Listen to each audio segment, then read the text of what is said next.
Assalomu alaykum aziz do'stlar.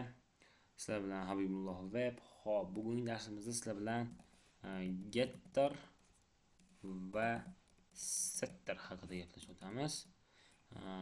Getter va setter o'zi nima? Bu klass ichidagi xususiyatlar, propertilarni o'qish uchun yoziladigan metod. Ya'ni obyektning xususiyatiga nazorat bilan kirish va ularni o'zgartirish imkonini beruvchi maxsus metod. Ular klassni ichida ishlatiladi. Setter bu xususiyatga qiymat o'rnatish uchun yoziladigan metod. Keling biz uni sinab ko'ramiz. Birinchi get, masalan, getter ko'ramiz. Get yo'q, getterroqqa oldi-ku bu. Chetnito hozir. Get deyman. Property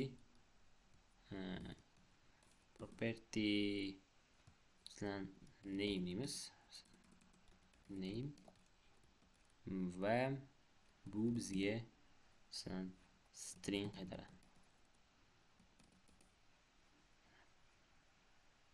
String qaytaramiz ham prosta yoziladi. Prosta. Boshqa ko'rinishda bo'ladi-da. Class bizda getters bo'lsin. Mayli men get deyman. Get property masalan salomlashish bo'ladi. Salomlashish string qaytaradi bizga. Mana va buni men aytamanki return this salomlash. Mana bu bizga get salomlashishni qaytaradi. To'g'rimi? Endi set deyman, masalan, set olib beradi bu. Tashqaridan biz promoy mana shu anaqaga yuzlanishimiz mumkin. Set deyman. Endi men nima deyishim bo'ladi? Nima desam bo'ladi? Masalan, salomlashish shu values olish deb metod ochaman. Bu metod bizga value qabul qiladi. Value bu string bo'ladi. Mana this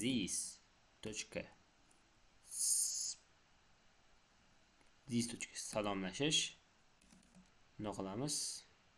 Bizda nimaga teng? Value ga teng. Salomlashish emas endi. Salomlashish values bizga value ga teng. Olamiz.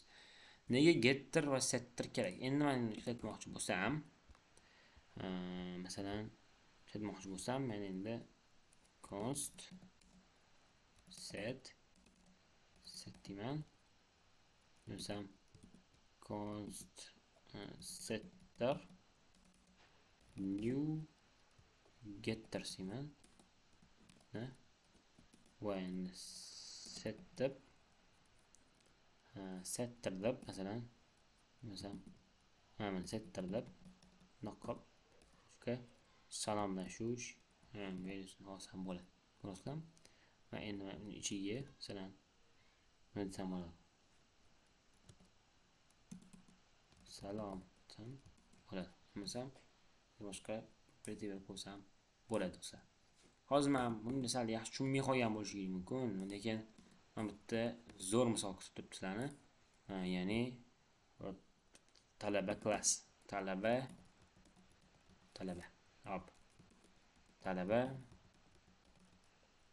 misoli.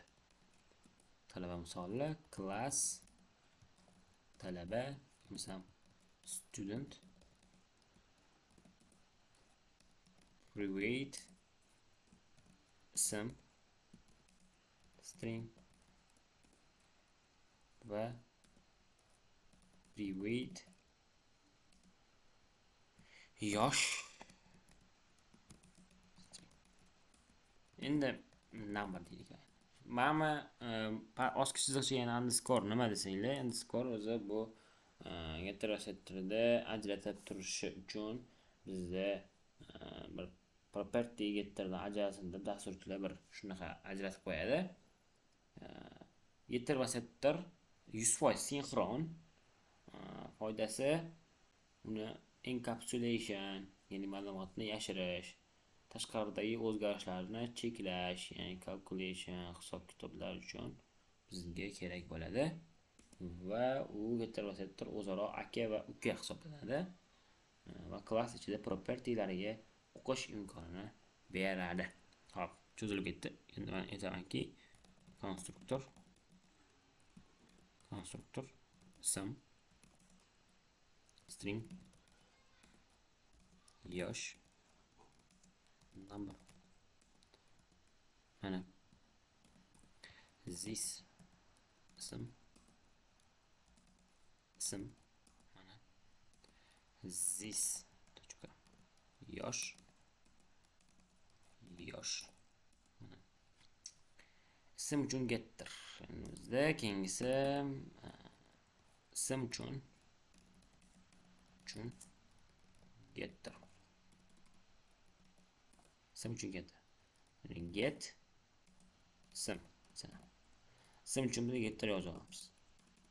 Aytamizki, bu string qaytaradi deymiz va console log getter ishladi deymiz. Getter ishladi deymiz. Keyin shuni ism qilaylik.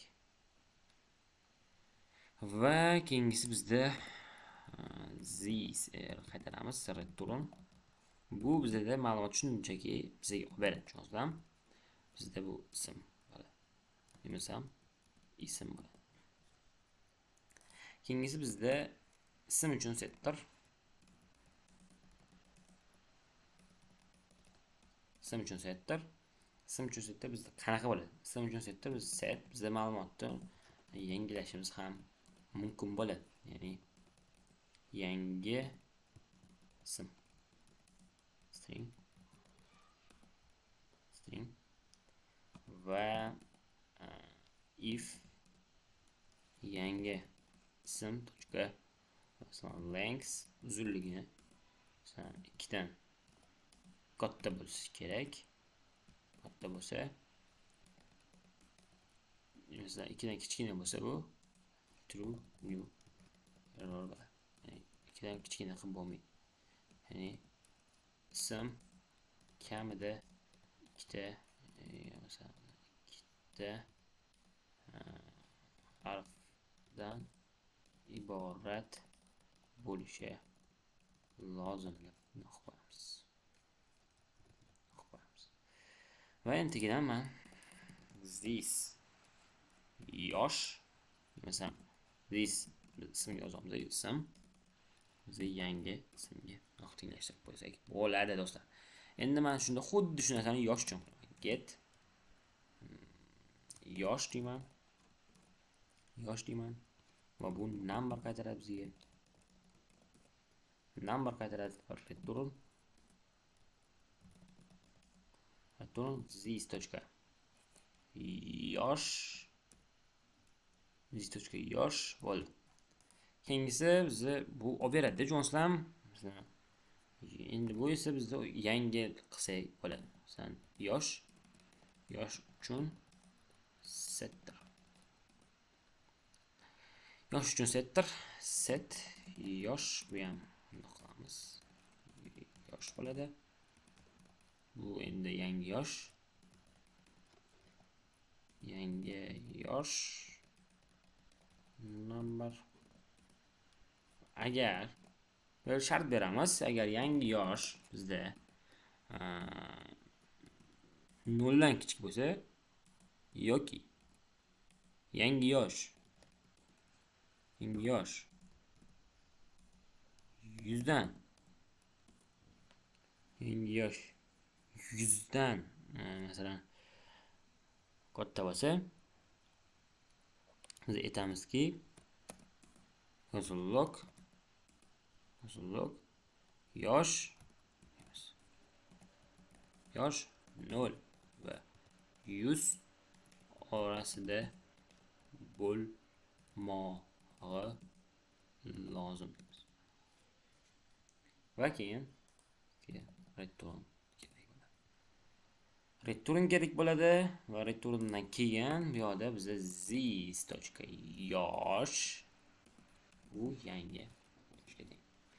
Endi biz buni ishlatishimiz uchun hozir muhim joyi. Mana ishlatishimiz uchun endi const masalan kim desa bo'ladi? Umar masalan. Umar new student va bu Umar yoshi 18. To'g'rimi? Bo'l. Endi aytaman log men Umarni ismini chiqarib olaman. Bemalol men metodga shu student, ya'ni biz oldik-ku, xuddi shunaqa qilib biz ishlatib turamiz. Aytamizki, o'zgartirmoqchi bo'lsam men masalan Umar deyman, tochka ism deyman yana. Noqob. Sam nima ismini nimaga o'zgartirsam bo'ladi. Ya'ni Aliga o'zgartirsam bo'ladi. Ali. Va endi men Ominaning yoshini, Umar yoshini tochka yosh deb noqob 200 qilib qo'ysam bo'ladi. Lekin bu xatolik qaytaradi. Nimaga? Log Umar yosh. Bo'l. Endi men Ctrl J deyman. Tessa.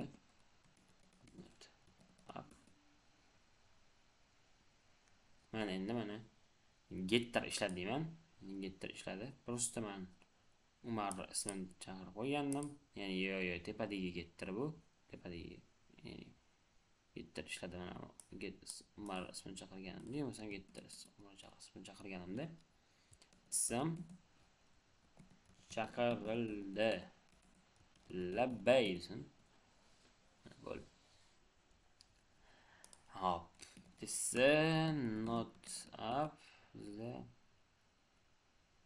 endi ism chaqirildi. Labbay.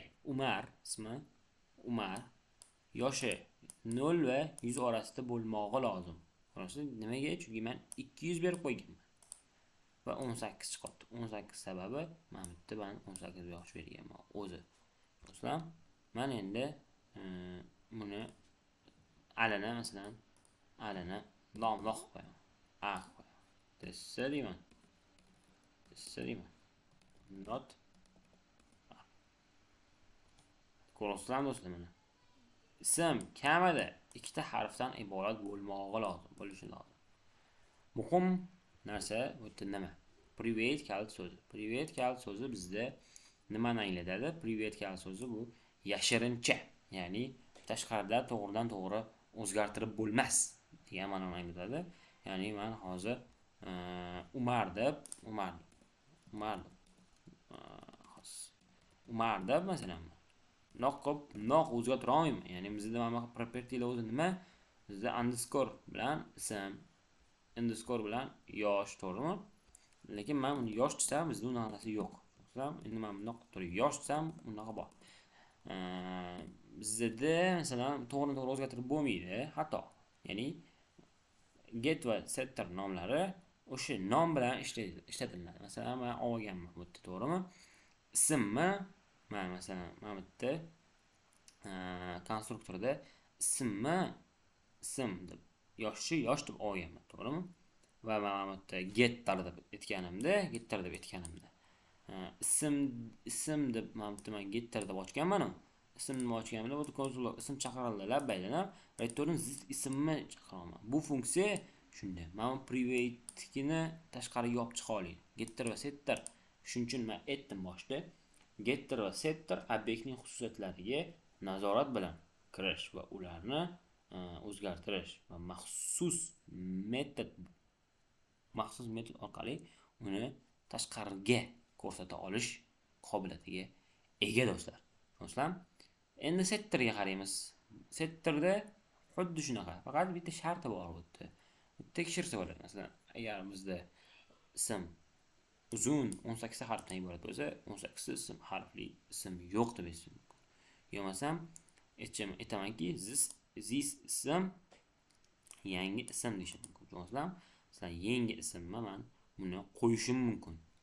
O'zgartirishim mumkin. Setda yana men yangi bir o'zgartirishlar kirita olaman. Private yosh bilan, private ism bilan. Tushunasizlarmi? Keyin men uni chiqasib qo'ya olaman. Ya'ni yoshini, mana bu yoshni men bergan yoshimni chiqasib qo'ya olaman. Bu yerda men aytishga aytolman, bu yerda private chiqazolman. Lekin bu nima orqali chiqyapti do'stlar? Bu albatta mana konstruktor orqali chiqyapti. Konstruktorda bu biza mana bu private bilan ulab olganmiz do'stlar. Endi qo'shimcha bilim berib ketadigan bo'lsam, bularga biz redolli qilib ketishimiz ham mumkin. Ya'ni mana bu yerda private read only qilishim mumkin, do'stlar. Har xil qilishim mumkin. Endi hozir bu yerda cho'zilib ketadi do'stlar. Private protected degani bor, protected o'xshaydi. Endi hozir bularni tushuntiradigan bo'lsam, vaqt cho'zilib ketadi. Endi siz tushunishinglar kerakki, get deganda o'qish metodi deb tushunishinglar kerak. Set deganda bu o'zgartirish metodi deb tushunishinglar kerak. Private bu tashqaridan to'g'ri kirishni cheklaydi. O'zi bu kirish cheklovchilari deb ataladi. Private bor bu yerda bizda nimalar bor o'zi? Sizlar shuni ko'ringlar bo'lmasa. Public bor. Private bor. Va protected bor. Bular hali o'tiladi do'stlar. Getter va setter nazoratli ishlov, validatsiya va encapsulationga kerak do'stlar. Shunaqa. Bizga keyingi darslarda sizlar bilan yana muhim narsalarni ko'rib chiqamiz. Bu mavzu tushuntirish o'zimga ham qiyinroq bo'ldi, lekin bu mavzuni tushunish juda ham oson. Lekin sizlarga yetkazib bera oldim, tushuntirib bera oldim va o'z fikrimni sizlar uchun ulasha oldim va bilimlarimni ham ulasha oldim degan umiddaman. Birinchi boshdagi misol o'xshamay qolganligini to'g'ri tushunasizlar. Birinchi misolda o'zi xatolar bor ekan. Endi men uni ko'rib chiqaman o'zim. Lekin ikkinchi misol o'zida juda ham zo'r o'xshadi va mavzuni ochib bergan misol deb men atasam bo'ladi.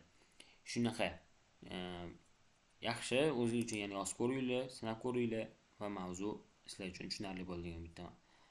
Assalomu alaykum.